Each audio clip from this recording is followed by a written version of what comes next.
মিনিটে এই 20 জন কন্টেস্ট্যান্টের মধ্যে একজন করে এলিমিনেট হবে আর $5 লাখ জেতার সুযোগ হারাবে। টাইমার শুরু করো। ঠিক আছে। আমরা এখন কি করব? শুধু কি দাঁড়িয়ে থাকবো? প্রত্যেক 60 সেকেন্ডে কিন্তু একজন করে এলিমিনেট হবে। ওদের কাছে শুধুমাত্র ট্যাবলেটে ভোট দেবার অপশন আছে। দেখা যাক এখন ওরা কি করে। লেখা আছে কাউকে ভোট করতে পারো। তোমরা কাকে ভোট দিতে চাইছো? ভোটটা কি জন্য করব? থাকার জন্য না বেরিয়ে যাওয়ার জন্য? আমি কিচ্ছু বুঝতে পারছি না।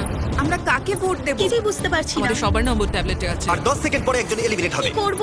করবো বুঝতে পারছি না। এটা পাগলামি, আমরা তো কিছুই বুঝতে পারছি না। ও মাই গড, ওয়াও। 3, 2, 1। যেহেতু তোমরা সবাই মিলে ঠিক করতে পারোনি কে এলিমিনেট হবে, তাই এখন তোমাদের মধ্যে একজনকে আমরা র্যান্ডমলি এলিমিনেট করব। আমার খুব টেনশন হচ্ছে। আশা করব পরের রাউন্ডে তোমরা একসাথে খেলবে। ও মাই গড। না! ও মাই গড।